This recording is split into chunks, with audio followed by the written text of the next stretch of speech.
So this is pretty good, eh? So I was thinking today, well, and for a long time, about what I wanted to talk about, and I guess I'm always trying to bring together an unending stream of thought that I've been developing, I would say, for 40 years, really. And I thought I would try to extend that tonight, maybe farther than I've been able to manage before. And this seems to be exactly the right place to do it. In Stephen's opening remarks, he mentioned that this geographical locale is very tightly associated with the emergence of the idea of the logos, particularly on the Greek side, but also, as it turns out, on the Christian side. And it's really the bringing together of the concepts, the dual concepts of the logos, from the Greek and the Christian side that produced, for better or worse, and hopefully for better, the modern world. And so I want to walk through some ideas that I've been developing tonight and make comment on them and see if I can lay them out in something approximating an intelligible form, which would be the right thing to do, given that we're talking about the logos. So you might think about the logos. It's worthwhile and useful to think about the logos as something like the intrinsic order of the cosmos. Of course, that begs the question in some sense, well, a number of questions. What do you mean by intrinsic? What do you mean by order? What do you mean by cosmos? And you could break the cosmos down to begin with in something into two subcategories, macrocosmic and microcosmic. And you can think about the microcosm and the macrocosm in a purely objective sense. You could think about the microcosm as the hidden world beneath the resolution of our vision. So, of course, there's an unbelievably active world of hidden complexity at work at levels of resolution much higher than we can see, moving all the way down to the quantum realm. And as scientists, we've been very good at elucidating the nature of that microcosm. And then you could think of the macrocosm as the external world that extends up above us into the objective cosmos itself. But there's another way of thinking about that that brings the psychological on board, and that is that the microcosm is, in some sense, the objective material world that beckons at higher levels of resolution. But the macrocosm is something more conceptual and psychological rather than something objective and external. And so that's a good thing to keep in mind as we move forward through this exercise in thought. Another way of thinking about this, so we can hit the underlying conceptual target from a multitude of different dimensions, you could also think that we're beset by two mysteries in some sense. We have the world of what matters, and the degree to which the world of what matters is the most real is indeterminate, because it depends on how you define reality. If you define reality as that which exists in the objective world, then the world of what matters is not fundamental. But it's my observation that we act as if the world of what matters is more real than the world of matter. And I think, in some sense, the most compelling evidence for that, even to a skeptic, and it's a pessimistic form of evidence, but it suffices, sometimes pessimistic evidence is the most potent. The reality of pain is undeniable, and it's not amenable to rational argumentation. It announces its existence. And for a long time, I thought, in some real sense, that there was no more fundamental reality than pain. And there's an ethical dimension to that, too, because if you accept the reality of pain, there seems to come with it an impetus to eliminate unnecessary pain. And to some degree, we can understand that as the basis of the moral impulse, and maybe to eliminate the unnecessary pain of the innocent, like the unnecessary pain of children, for example. And so, well, we accept the existence of pain as something so real that we will almost instantaneously act on it. And I would say that's especially the case in the case, say, of infants. And so it isn't obvious what's real because it depends in some sense on how you define the term. But my sense is that what people believe is most accurately reflected not in what they say or in the propositions about the world they lay out, but in how they act. And that's also something subject to debate, but it's not a shallow argument to say that your belief is most deeply reflected in your action. In fact, I think in some sense it's the deepest of arguments. And you know perfectly well that you can say one thing and do another, and you also know that you regard people who do that as hypocrites, and you tend to regard what they do as a more profound pointer to what they believe than what they say. And so you'll call them on that too. And so that means that there are some meanings that we regard as inviolably real. Now, the reason I concentrated on pain is because it's pretty easy to destroy joy. You can do that with a rational critique, and we're quite good at that. And you can destroy faith, and you can destroy hope, and you can destroy enthusiasm, and you can often do that even with a casual word. But pain is much more resistant to that sort of rational dismissal. I thought over the years, thinking as much as I could about unjust pain, let's say, as a fundamental reality, wondering if there is anything more real than that. And then I would say, well, yes, there is. That which dispels pain is more real than pain. And that's because to dispel something, you have to be more powerful than that thing in some sense. And then you can ask yourself at all sorts of different levels of analysis, what's capable of dispelling pain? Or at least, let's say, rendering pain acceptable, which is not perhaps as deep a solution or as desirable a solution, but is also not nothing. And I would say that many of the things we regard as cardinal virtues are virtues, in fact, because if you have them on your side, you can, in fact, contend with and perhaps dispel or triumph over or transcend the inevitable pain and suffering of existence. And I think one of the fundamental purposes of education is to provide people with the peers and the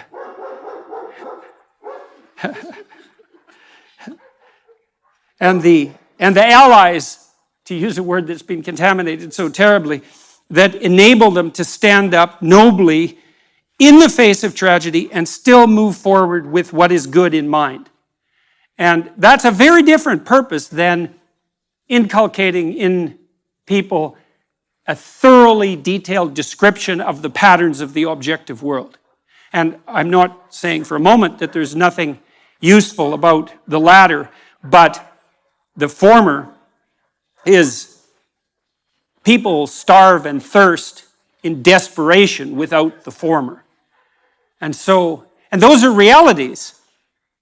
Now, as I said, if you start out with the axiomatic assumption that only what is objective is real, well, then that argument falls flat, but I think there's no reason whatsoever not to raise the question of what it is that you're using to base your axiomatic definition of reality upon.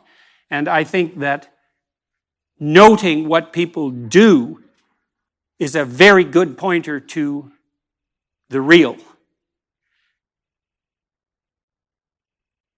So here's another way of thinking about the logos. For the world to be intelligible, it must consist of patterned regularities. And that might be the great discovery of the Greeks in some sense, that there are patterned regularities that are superordinate to immediate perception, that are in some sense more real. So number would reflect that, for example. Are numbers more or less real than the things they represent? And you can make an argument both ways because, again, it depends on your definition of real, but it's a very difficult argument to make that they're less real. And partly that's because if you're a master of number, there's almost nothing that's beyond your grasp. So if the depth of your wisdom is reflected in the utility of your tools, then almost nothing makes you more powerful than to be a master of numbers. And that seems to point to an ability to grip some element of a reality that's more fundamental, that is outside of immediate perception. And so one element of the idea of the logos is that there's an order to the world that's superordinate to the apparent order that's more fundamentally real, and that you can discover that order in contact with the world.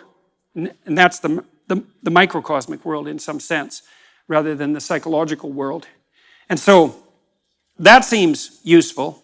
And I would say these patterned regularities, they're of two types. There's patterned regularities of being, and an object is a patterned regularity of being. One of the things I came to understand as I studied the science of perception is that we don't see objects. We see patterns, and we infer objects. And so the pattern recognition is more fundamental than the object recognition. It's also the case, by the way, that we don't just see patterns and infer objects. We see useful patterns and infer objects. And I don't mean as a second order inference, I mean as a direct perception. And so it's quite obvious. Sophisticated psychologists of perception have noted that in some real sense, the perception of the meaning of a phenomenon precedes the perception of the phenomena. And I really mean directly. And there's much of what you see, for example, is very much associated with what you can grip, because even your vision is tightly associated with the act of gripping, because what you need to see is what will give you a grip on the world. And you might say you see the thing and then determine how to grip it, but that's not how it works. Your retina, for example, which represents patterns in the world, propagates those patterns through your nervous system and manifests itself in such things as preparation for grip. And that's outside of conscious visual perception. And so you cannot make the case that what you do when you perceive is pull in objective sense data and then sort the world from that.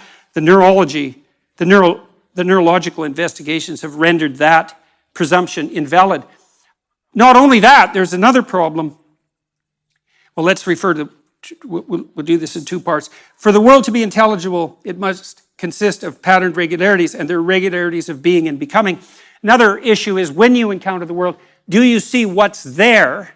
And the answer to that is, well, yes, but you also perceive what could be. And so I would say that what you perceive is an amalgam of the patterned regularities of both being and becoming. And you can think about this and make it intelligible. If you think about what happens when you wake up in the morning, you might ask yourself, well, what do you perceive when you wake up in the morning? And you open your eyes and you might say, well, I perceive my bedroom. And I suppose in some very trivial sense that's true, although generally your bedroom is so familiar that you don't need to perceive it. You've already automatized that perception, and it has almost zero functional utility. I suppose you have to perceive it well enough to wend your way through it when you step out of bed. But that isn't really what you perceive, not my experience, and I believe this is a very common experience, is that what you perceive when consciousness dawns in the morning is the horizon of possibility that's associated with the world in front of you. And so what you really see, as far as I can tell, is something directly akin to the chaos that God encounters as the Word, the Logos, at the beginning of time, which is there's pattern regularity of being. That's a solid object because it propagates itself across time in this three-dimensional form. But then there's a cloud of possibility around each object, which is what additional realities it can manifest depending on how you act in relationship to it. And that's not only true of simple objects, because simple objects can be many things. So a heavy drinking mug can also be a weapon, for example, which begs the question of what is that thing? It's a drinking glass and a weapon, and broken, it's a knife. And many, many objects, if not all, have quite a wide cloud of possibility around them. And then the interactions between objects have a tremendously wide distribution of possibility. And that's the becoming that's implicit in the being. And I think that's actually what you confront when you wake up in the morning. Because generally what happens is that as consciousness dawns, and consciousness is an agent that contends with being and its potential transformations, you see arrayed in front of you a set of indeterminate possibilities which you could bring into being as a consequence of your imposition of vision with some degree of effort and energy. And what you do in some real sense is prioritize and rank order the importance of the possibilities that you contend with, maybe even before you get out of bed. And I would say, in some real sense, if you're not doing that, you're actually not living up to your possibility. That what we really are, rather than automated deterministic machines, and by the way, we can't be that because the future is indeterminate and a deterministic machine cannot calculate the proper navigation path through an indeterminate horizon. You're a visionary that imposes a structure of priorities on a horizon of possibility. And that means, in some very real sense, far more than mere metaphoric, that you are in fact an embodiment of the Logos. And the same thing that manifested itself at the beginning of existence itself and continually manifests itself in some real sense as that beginning in the world of your conscious apprehension. And we think of these things as myths or as metaphors, and they are that because they're many things, but they're also reflective of something so real that even our notions of objective reality in some real sense pale in comparison. And so that's useful to know. Now, the problem, and this is the problem with the empirical viewpoints. The empirical viewpoint is in some sense that what you know as a consequence of sense data. And the problem with that proposition is that there is mystery embedded inside the axiomatic presupposition of sense data. So behavioral psychologists believe that animals, and they tried to model animal behavior using these a priori theory, the animal reacted reflexively to a stimulus. And so that's a deterministic machine hypothesis. And that always bothered me, partly because animals don't do that. So for example, if you train a rat to run down a maze, it'll learn how to run down the maze. And then if you bind the back legs of the rat and you put its rear end on a wheeled chariot, it will propel itself through the maze on the wheels. And obviously it didn't learn that reflexively because there aren't that many wheeled rats. And they just don't have that kind of experience. And so the rat's perfectly capable of modifying what it learned in this hypothetically deterministic manner to react to an entirely different set of challenges and come up with exactly the same solution. There was an old behaviorist joke that under controlled laboratory conditions, an animal will do exactly what it damn well pleases. And I like that very much. And the problem with the behaviorist theory of stimulus response was the axiomatic presupposition that the stimulus was given. That you just look at the world and there's the stimulus right in front of you. That takes no effort and you merely respond reflexively to it. And that's so wrong that it's almost incalculable, because it turns out that perceiving the world is so complex that in some real sense, not only do we not know how we do it, but it looks impossible. And part of the reason that it's impossible, and this is again why empiricism is an incomplete theoretical account of the genesis of knowledge, is that there are literally, or close enough to literally, an infinite number of ways to look at anything. And that's because everything is not only complex in and of itself, at the microcosmic level, almost beyond imagination, but that everything is also situated in a context, which is actually a determining element of the nature of the thing, and the context, expanded enough, actually takes everything into account. And so that makes perception a very weird phenomenon.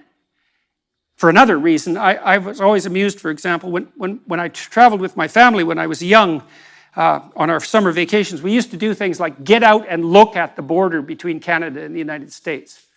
And that's a very weird thing to do, because you can actually do it and you can step across it. And people treat that as if it's magic in some sense, because part of us knows that that border is not there, right? It's not a part of the objective world.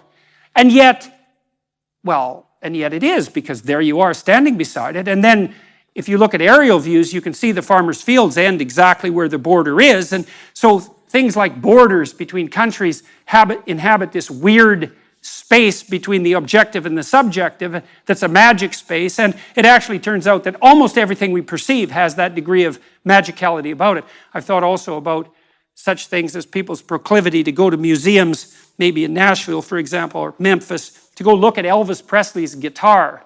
And you think, well, what exactly are you looking at when you go look at Elvis Presley's guitar? Because first of all, it's a mass-produced guitar, and so why not just look at another guitar? And you think, well, that's not the same thing. It's like, well, why isn't it the same thing?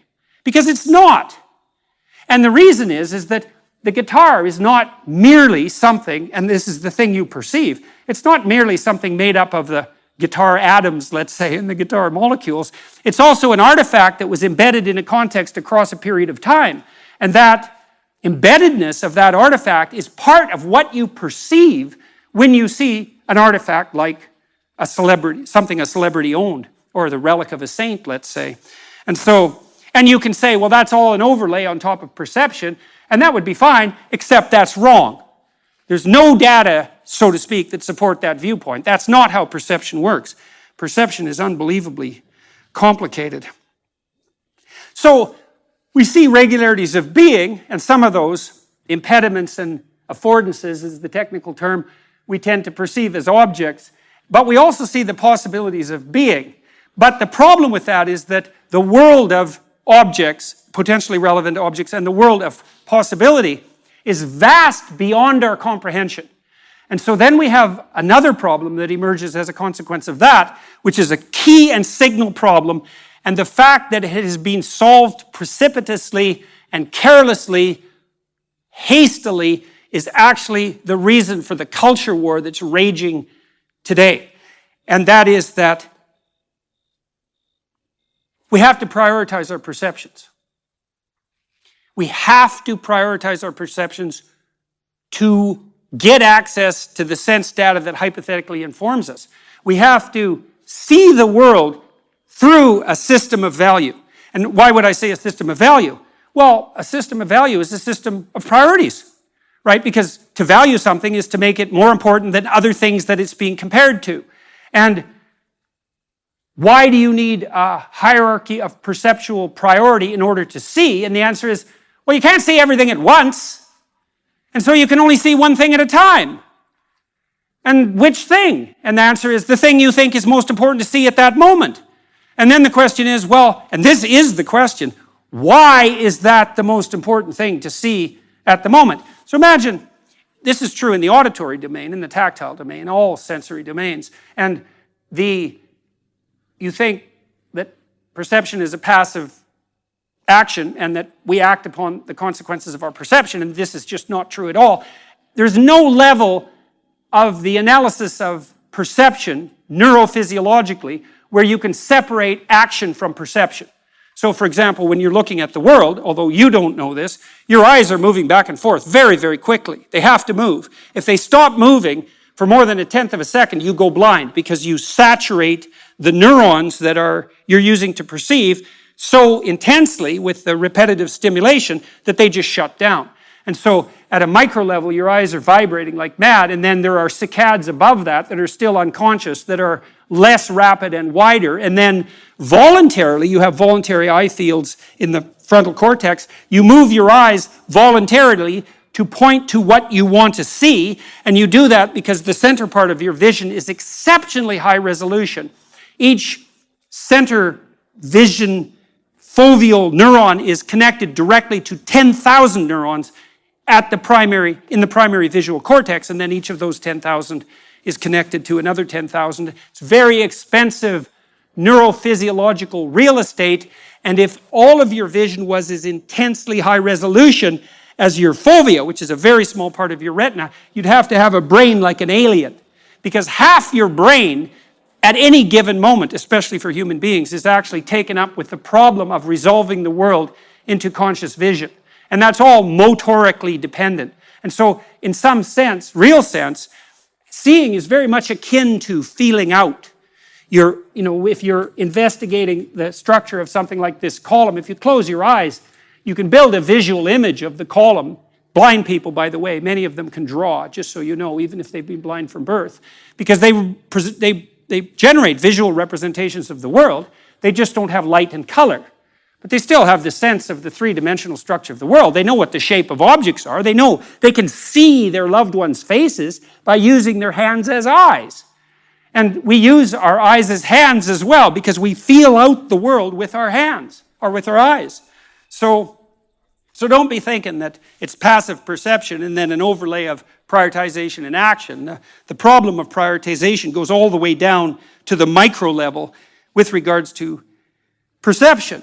Okay, so now you have to prioritize your perceptions. Why? There's too many things to look at, and you can't look at everything at once. And so then the question is, well, how do you prioritize your perceptions?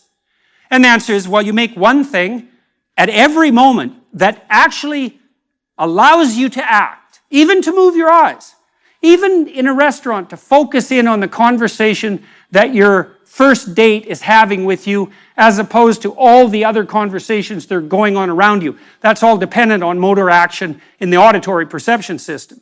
To prioritize what you're seeing indicates that you exist within a hierarchy of value. Why a hierarchy? Well, because everything has to exist in your perceptual structure in relationship to everything else. And so, well, let's take the example of the date. Why are you listening to what your new potential partner is saying rather than the background conversations? You might say, well, I want to hear what she has to say. Well, and then you might ask, well, why? And you might say, well, I want to be polite. And you might say, why? Well, I like this girl and I would like to explore the possibility of a relationship.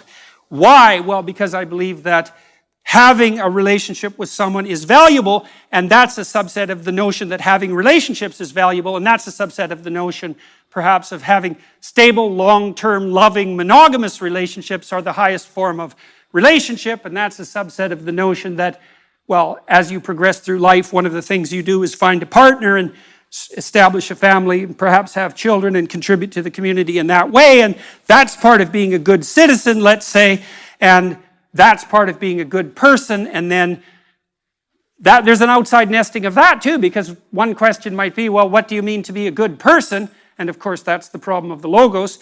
And the answer to that would be something like, well, I want to be the proper mediator between possibility and actuality such that the best possible actuality can be manifested by the possibility that I confront. And every bloody thing you do, everything you see, is either nested in a unified hierarchy like that, or it's not. So let's say, what happens if it's not? Well, we actually know what happens if it's not. And let's say you're not unified psychologically in your value orientation. Okay, what's the consequence? Well, entropy. That's the first consequence. It's like, are you doing one thing, which you know what you're doing and can commit yourself to and can actually undertake, or are you so confused that you need to do 15 things at the same time, and you don't know which of them is most important? And the importance, by the way, is diluted by the multiplicity, right? Because if you pick something out as singularly important, you actually elevate it as important. If 15 things all of a sudden become equally important, they're all 1/15th as important, because if they weren't, you wouldn't have a problem sequencing them, and that means they're not motivating. So one of the consequences of that is that there's no positive emotion. Because positive emotion, the joy, there's a couple of types of positive emotion. I won't talk about satiation, but enthusiasm and joy, happiness, let's say, is 100% dependent, as far as we can tell, on observations that you're progressing towards a valued goal. It's not attainment focused, that's satiation. You get something you want and you're satisfied about it. That's a whole different neurochemical system. But enthusiasm and joy that people associate with happiness manifests itself when you're moving towards a valued goal. So if you don't prioritize your goals because you don't exist within a structure of value, then you have no positive emotion. And positive emotion is half of forward-moving motivation. Well, in fact, in terms of forward movement, it's almost all the motivation, because the embodied manifestation of positive emotion is the movement towards a valued goal. That's what it is. That's why you have the positive emotion, because you are a creature that can move towards goals. And the emotional signaling of that is positive emotion. No goal, no positive emotion. No hierarchy of goals, dilution or eradication of positive emotion. Because if you're confused enough and you have 100 goals and you can't prioritize them, then every goal has 1% of the significance necessary to really move you forward. And so to be maximally motivated, you need to know why you're doing what you're doing, all the way up Jacob's ladder, all the way up. And that brings us to the notion of the macrocosm that's the heavenly hierarchy. And in some sense, it's a psychological macrocosm, although not in all senses, because it brings society into the purview. So here's a proposition. Any system of priorities is a structure of values. So you may or may not accept the proposition that you have to hierarchically arrange your perceptions. You also, by the way, have to do the same thing on the action front. Because if you're inclined to do 10 things at once, you can do none. And consciousness, by the way, is a very narrow channel. And we generally can only concentrate on one thing at a time. And the reason for that, in some sense, is because we can only act out one thing at a time. And so not only do you have to prioritize your perceptions, which are action-based anyways, you also have to prioritize what you're going to do, because you have to do the first thing first, and then the second thing, and the third thing, and that's obviously a structure of priority. And a structure of priority is a structure of comparative value, and a hierarchical structure of comparative value is an ethic. And so what that means, as far as I can tell, and this is something, if it's true, is that we cannot see the world except through an ethic. And I mean that literally as well as metaphorically. You literally cannot see the world or act in it. You cannot perceive the world except through a structure, a hierarchical structure of value, which is an ethic. And so then I would say, and here's something else to chew on for like 20 years, a story is a verbal description of a hierarchy of perceptual and action prioritization. And the reason that we're so attracted to stories is because it's so difficult to perceive and act in the world that we're hungry at the level of soul for a narrative that represents to us a hierarchical ethos that we could embody as a model for emulation. And so that's what our stories are. They're models, they're ritual models for emulation, most fundamentally. And the anti-hero story, well, that's easy enough to contend with. It's like, watch this person who ends up in catastrophe and hell and do the opposite of whatever it is they're doing. And so that's a powerful lesson, because there's something very compelling, as we said before, about very powerful negative emotion. And so even if you don't believe in heaven, you might be able to conjure up a belief in hell. And if you can't, I would say, well, you're either not using your imagination, or you're hiding, or so far you're just lucky. But I wouldn't expect that to last. And so you can certainly see the catastrophe, and even the hellish catastrophe, beckoning. And you might think, plotting a route that would make that the least likely seems to be a good idea. And so part of the reason that we're fascinated by villains and supervillains, for that example, or part of the reason we're fascinated, and endlessly so, with figures like Lucifer and Satan, is because we're attempting to flesh out the nature of the antithesis to the worst kind of hierarchy of values. And that's gripping to us. It's gripping to us. Now, there's more to it as well, because we also will turn our attention to the negative to fortify ourselves against the negative in preparation for confrontation with the negative. And so we can do that through use of fiction. And that's what we're doing, for example, at least in part, when we do such strange things as amuse ourselves with horror films. And so, any system of priorities is a structure of values. That's an ethic. It's hierarchical, because one thing has to be put before many things, and things have to be done in sequence, and everything has to proceed in some sense in an intelligible manner towards the highest possible goal. And the alternative to that is not only the radical unhappiness that I already described, which is the destruction of any possibility of enthusiastic engagement with life in a meaningful sense on the positive front, but the other price you pay for being confused about your ethic is anxiety, most particularly anxiety, because anxiety is actually a signal of entropy in perception and action. If you don't know what you're doing, you don't know where you are, and you don't know where you're going. And if you're in a place where you don't know where you are or where you're going, you're in danger. because that's unmapped territory, and God only knows what lurks in unmapped territory. And you can think about that biologically. If you're somewhere you don't understand and you don't know where you're going, well, there's always the possibility of predation. But you can think about it metaphysically too, and that's worthwhile.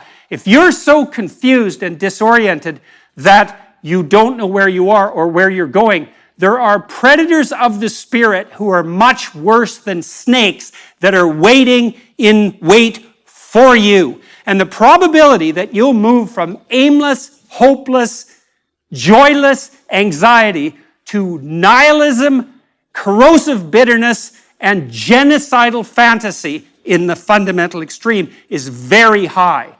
And so that's possession by a predator of the spirit in the desert of the soul. And that's real. So a system of priorities is a structure of values, an ethic. A narrative, and that would include a drama, is the description of a structure of values or an ethic or a set of priorities. We see and act out the world through what, when described, is a narrative. Now that's interesting. That's an interest, if that's true, it's very interesting. It's interesting partly because, the postmodernists, who I don't admire, generally speaking, they figured this out. They figured out that we likely see the world through a story.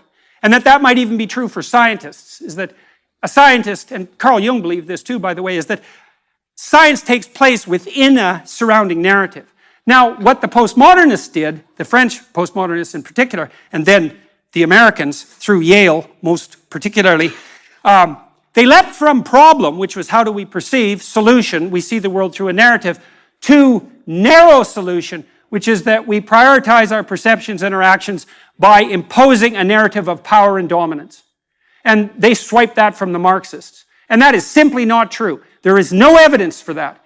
Animals don't even do that in their social communities, or when they do it, they erect unstable and extremely violent social hierarchies. There's no evidence whatsoever that hierarchies predicated on a narrative of power function productively, even for the people that impose the narrative of power. And people have objected to me, well, what about dictators?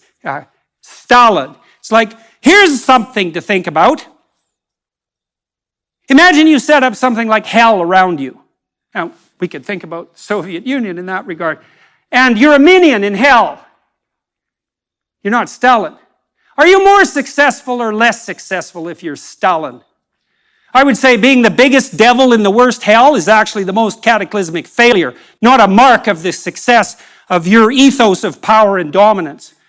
And the ethos that's set up against that is very complicated, and it is the ethos in some real sense of the Logos. The Logos is the antithesis to the Luciferian presumption of dominance and power.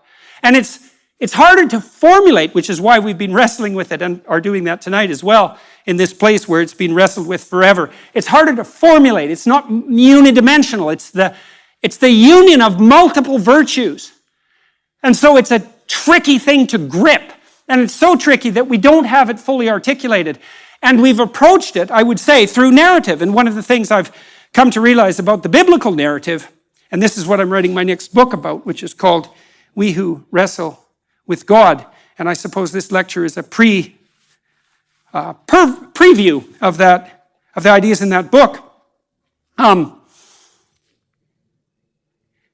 We characterize that which must exist at the pinnacle of the hierarchy of attentional prioritization with the characterization of the divine in narrative. You might say, well, what's divine? Well, we could define it technically. Divine is that which is deepest. What's deepest? That which most other things depend on. That's a good definition of depth. A deep and profound piece of literature, Milton, is the foundation stone for many branches of literature. There's many literary products you can't understand without understanding Milton. And you can't understand Milton without understanding the biblical corpus, which is even deeper and in that sense more profound, given the metaphoric relationship between the idea of profundity and depth. And why is the biblical corpus deep? Well, it's an attempt to flesh out, using narrative characterization, the nature of the spirit that has to inhabit the highest place in the hierarchy of attentional and action priority. And so why would I say spirit? Well, because it's something embodied. It's not a description of the world. It's a pattern you enact and embody. And so when you're called to God and the Logos through the biblical corpus, you're called to allow yourself to be possessed by the Spirit that represents the union of awe-inspiring, imitatable virtues. And then you might say, well, what are those? And I can walk through some of them, just so you get a sense of this. I don't want to do it exhaustively. In the opening chapters of Genesis, which is where the idea of the Logos is highlighted above all else in some real sense, you have this notion that whatever God is uses whatever the Logos is to extract habitable order from potential. And the tohu vabohu, that's the chaos, is a weird intermingling in the linguistic sense of chaotic possibility of the world per se with confusion and psychological disorientation. And so it's an amalgam, that chaos. And it's the chaos you feel when a plenitude of possibilities opens up in front of you, which is destabilizing and psychologically challenging, especially if the purview of possibility is beyond your ability to contend with. But you can see the massive possibility conjoined with a sense of anxiety. That's too much possibility. To bring order to that, you cast your attention upon it and you prioritize it, and God imposes a benevolent order upon that chaotic possibility, extracts from that chaotic possibility the habitable order that is good. And the reason that the habitable order that's extracted is good is because God uses the Logos, which is something like a combination of orientation towards the highest possible good, which you could think of as love, and truth. And one way of characterizing the imitatable manifestation of the Logos is that it's the nexus of love and truth. And I think it's truth embodied in love, or embedded in love, with love being superordinate. But that's a partial description, and it's disembodied and abstract in some sense, and doesn't have the grip necessary to compel you to act, to imitate. And so what you see in the biblical corpus are continual representations of the Spirit that must occupy the highest place in the hierarchy of imitable, mimicable action as a pattern that possesses your perceptions and actions and calls you into the world. And so, for example, in the story of Adam and Eve, once Adam and Eve are thrown out of the garden because they become prematurely self-conscious and prideful in some real sense, God is presented as the Spirit that you walk with when you walk unself-consciously in relationship to the highest in the garden. And that's actually an experiential reference, as you imagine you're having a particularly good day in a particularly beautiful garden, like the day we had today. It's like, are you closer to God? Well, the answer is, experientially, well, yes, because you feel that your existence is imbued with a deep sense of appropriate significance. And that's not a rational, secondarily derived argument. It's primary. It's a primary experience. And part of what the biblical corpus is trying to do is to lay out the nature of the Spirit that inhabits you when you're oriented towards the highest possible good, and to point out that that's phenomenological, it's experiential, it's existential, it's embodied. It's not a secondary overlay of the description of the nature of the world on the world. That's not what the biblical corpus is trying to do. So in the story of Cain and Abel, what's God? God is that which calls you to make the appropriate sacrifices and calls you on it when you don't. And try to escape that and see what happens. We know perfectly well, that that's a pathway to hell. And you might say, I don't believe in hell, and I would say, that means you don't know anything. Noah, who is God or what is God in the story of Noah? The Spirit that calls the wise to prepare in the face of crisis. Do you abide by that or not? Well, you do if you're wise, and you do if you care about the people around you. Abraham, what's God? The Spirit that calls the inappropriately luxuriating out to the terrible adventure of their life, and that then requires of them the highest possible sacrifice. to obtain the highest possible goal. In Exodus, what's God? The spirit that lays tyranny to waste. The spirit that guides you through the desert of the soul. The spirit that orients you towards the promised land and imbues you with the enthusiasm that allows you to make your way out of the tyranny and through the desert. And so on. And each story is part of a circumambulation, a narrative circumambulation that's attempting to represent the union of virtues that could be embodied in perception and action that constitute the pinnacle of the pyramid. And that, by the way, pyramid, that's Mount Sinai. That's the proper hierarchical organization of society. That's the aesthetic model for the construction of the Ark of the Covenant. It's all of that simultaneously. It's the Egyptian pyramid with the gold cap. The question is, what's the cap? What's at the highest? Well, that is the mystery. What should be placed in the highest place? We already said, well, something better be, because if nothing's placed in the highest place, then there's nothing in the highest place. And what's the consequence of that? Well, to return to that theme, anomie, anxiety, overwhelming dread, psychological destabilization, and the absence of joy. And there is no escaping from that except by solving the problem. But it's worse than that, because this hierarchy of perceptual prioritization unites us socially. So here we are in a theater, and we've seen many examples of theaters today, including the amphitheater, where it's a concentric circle that focuses everyone's attention on the same spectacle. Well, that's the definition of a culture, is that everyone's attention is focused on the same spectacle. And so the hierarchy of perceptual prioritization and action that unites you psychologically is also the same structure that unites us socially. And so that means the kingdom of God is within and without simultaneously in some most fundamental sense. And you might say, well, we don't need a superordinate ethic to unite us. And I would say, okay, then we're not united. And so what are we if we're not united? And the answer is, well, we're a house divided against itself. And what's the consequence of that?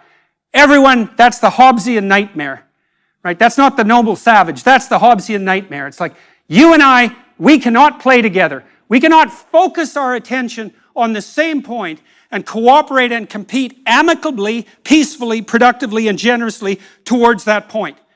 And that's not nothing. That's the death of God. That's the rise of nihilism. That's the emergence of a corrosive and destabilizing and deep cynicism. And it's the death of joy and enthusiasm. And so we might say, well, what do we have in the absence of God if God is the spirit that animates us to action and perception in relationship to the highest good? And the answer is, we have the catastrophe of the death of God that Nietzsche referred to when he announced the death of God and said simultaneously that we were the murderer of all murderers and that we would never find the water to wash away the blood. And that is definitely the situation we're in now. And hopefully, we'll all wake up enough at the individual level to play out that catastrophe of valuelessness within our own souls and render the judgment that's necessary upon each of us in ourselves by our own voluntary assent, or we'll act out the failure to do that in the external world. And that's the decision, as far as I can tell, that in some real sense, and maybe in a sense that's more real than ever before in the entire history of the world, even though this battle has been playing out eternally, that's the choice that confronts us now. I learned from Carl Jung, he said after the Second World War and the rise of weapons of mass destruction, that the fundamental danger that confronts humanity is now psychological or spiritual, in part because we are so technologically powerful that we cannot possibly survive in the primitive ethical condition that still obtains. That our scientific and descriptive capacity has expanded immensely over the last 400 years to the point where we're a planetary force of creation and destruction. But our ethical endeavor has, to say the least, languished.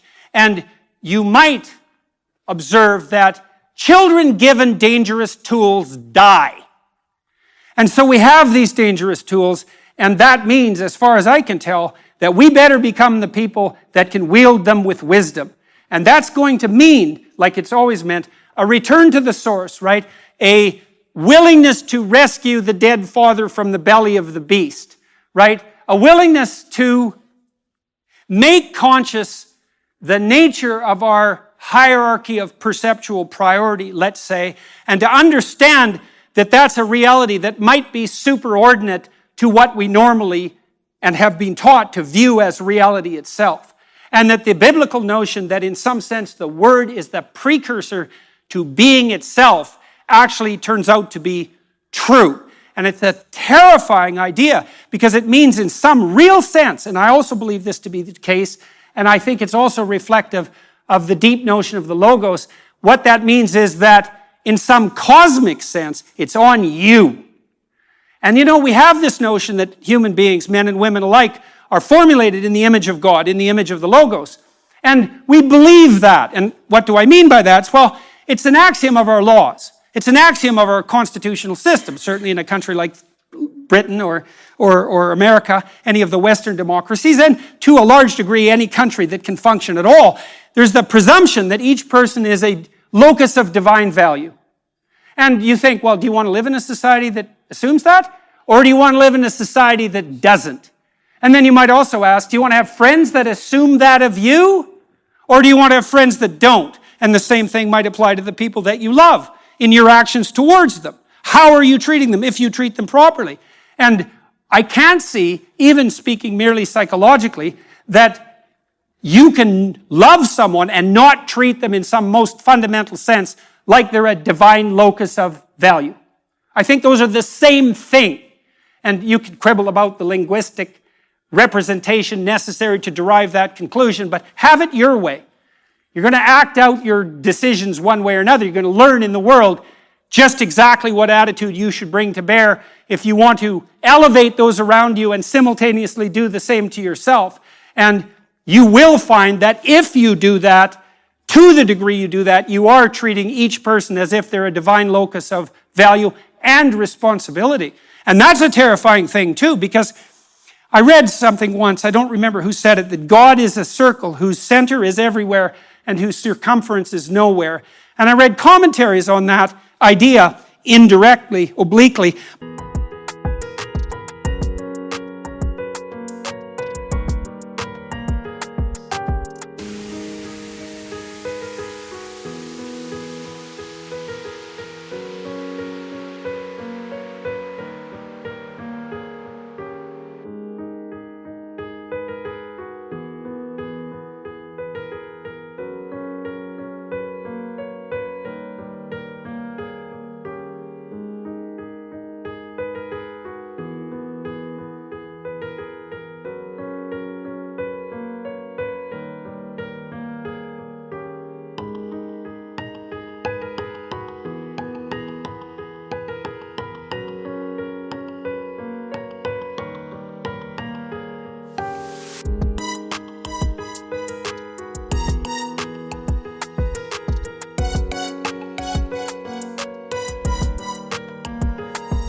By Dostoevsky and Solzhenitsyn, Jung as well, perhaps above all else, stating that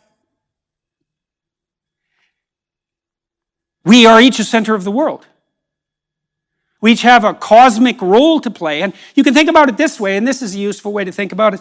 You have potential within you to match the potential that's without, let's say. And we all upbraid ourselves and call ourselves out on our failure to manifest that which is within us. And so here's a proposition for you. The world is languishing to the degree that you are not all you could be. And that could really be the truth. And to the degree that we're made in the image of God and made in the image of Logos, and also the entity that has to undergo the tragic death that's represented by Christ, and maybe the encounter with hell that's part of the story of the resurrection, that's us. That's what we face. And so I'll conclude my discussion of the characterization of the spirit that occupies the pinnacle of the hierarchy of attentional priority with the story of the Passion, which is the full embracing of the catastrophe of life. That's what it calls us to. And religious or not, one thing you might notice is that a good proportion of the entire planet has been obsessed with the figure of the crucifixion and the story of the Passion for 2,000 years. And even as an unbeliever, whatever that means, you have to take that seriously. Now you can write it off as a delusion. Freud tried to do that, and so did Marx, but you have to ask yourself, well, if it's a delusion, why didn't people pick just something happy to look at instead of something utterly dreadful? And I say utterly dreadful because, and this is the truth as far as I can tell, what the Passion is a distillation of tragedy. So imagine that in order to contend with your life, you have to be willing to embrace its darkest elements. You might say, why? And I'd say, well, hey, the darkest elements are there and they're coming. And if you're not prepared, it's going to be far worse than it has to be, at minimum. And maybe it'll just lead to your destruction in ways that are worse than death. And that's a high probability. And so in order to live fully, you have to confront life fully. And that means you have to accept the unjust sacrifice of the innocent in some real sense. And that's you. And that's not even enough. You see, in the Christian Passion, why is it the ultimate tragedy? Well, tragedy is undeserved catastrophe, let's say. Well, then you amplify the catastrophe. Youthful death, torturous death, death with foreknowledge, humiliating death, death at the hands of the mob, death as a consequence of betrayal, death in the purview of your mother's vision, death despite your innocence, death despite your moral virtue, death despite the moral virtue that you have that everyone knows about and recognizes and still sentences you to death. Death at the hand of a tyrant, death at the hand of a nihilist. And then that's not enough, because in the cloud of myth that surrounds the characterization of the embodied Logos, and that's Christ, following the radical acceptance of death is the radical confrontation with hell. And that's the harrowing of hell. And the story there says, in order to open yourself up maximally to the possibilities of life, not only do you have to contend with the tragedy of your own innocent sacrifice and be on board with that fully or pay the price, but you have to confront the gates of hell itself. And you might say, well, what does that mean? And you know, our culture has been obsessed in principle since the end of the Second World War with what happened in Nazi Germany. And that's as good an example of hell as anything that could be presented to the corpus of unbelievers who disavow any recognition of hell. And if what happened in the Nazi death camps isn't enough hell for you, then I would suggest that you update your prioritization of perception and value, because it's certainly enough hell to be convincing if you look at it thoroughly. You know, one of the things I tried to do when I studied the Holocaust and also the events in the Gulag was to put myself in the position not of the victim, and certainly not of the heroic rescuer, but of the perpetrator. And with a bit of meditation, you can discover pretty damn rapidly that you could be a perfectly effective, torturing Auschwitz camp guard. And that's a hell of a thing to contend with. And I would say, in some real sense, that's worse than contending with death. And I would also say that if you don't do it, you cannot stop it. If you're unwilling to see the part of you, and that's a Luciferian part in the most fundamental sense, if you're unwilling to face that, to the degree that you're unwilling to face that, that's the spirit.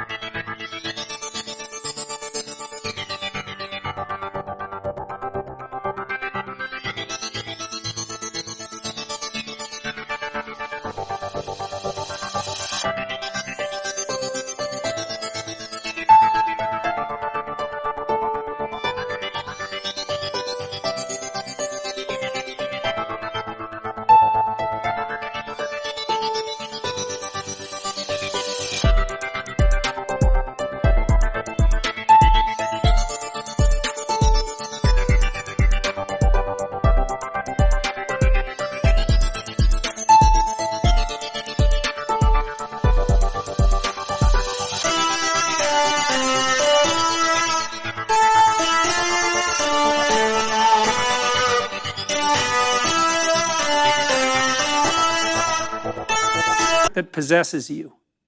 And in a world like our world, that is not something that we can continue to do and get away with it. So, we're all called together here at Ephesus, which is quite remarkable for us all to be here. And what are we called to do? Wake up. We have a moral burden to bear. And that's the adventure of our life.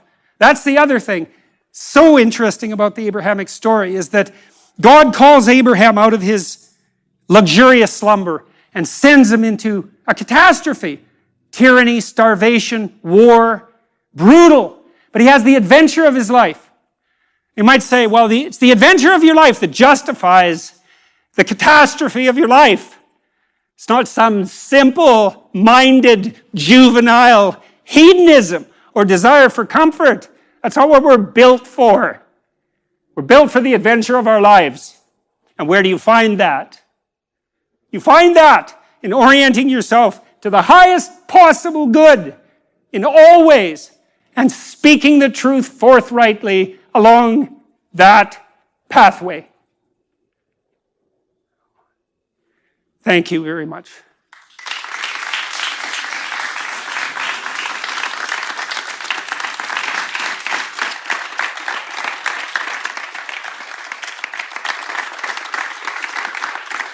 Join me again in thanking Dr. Peterson for joining us tonight.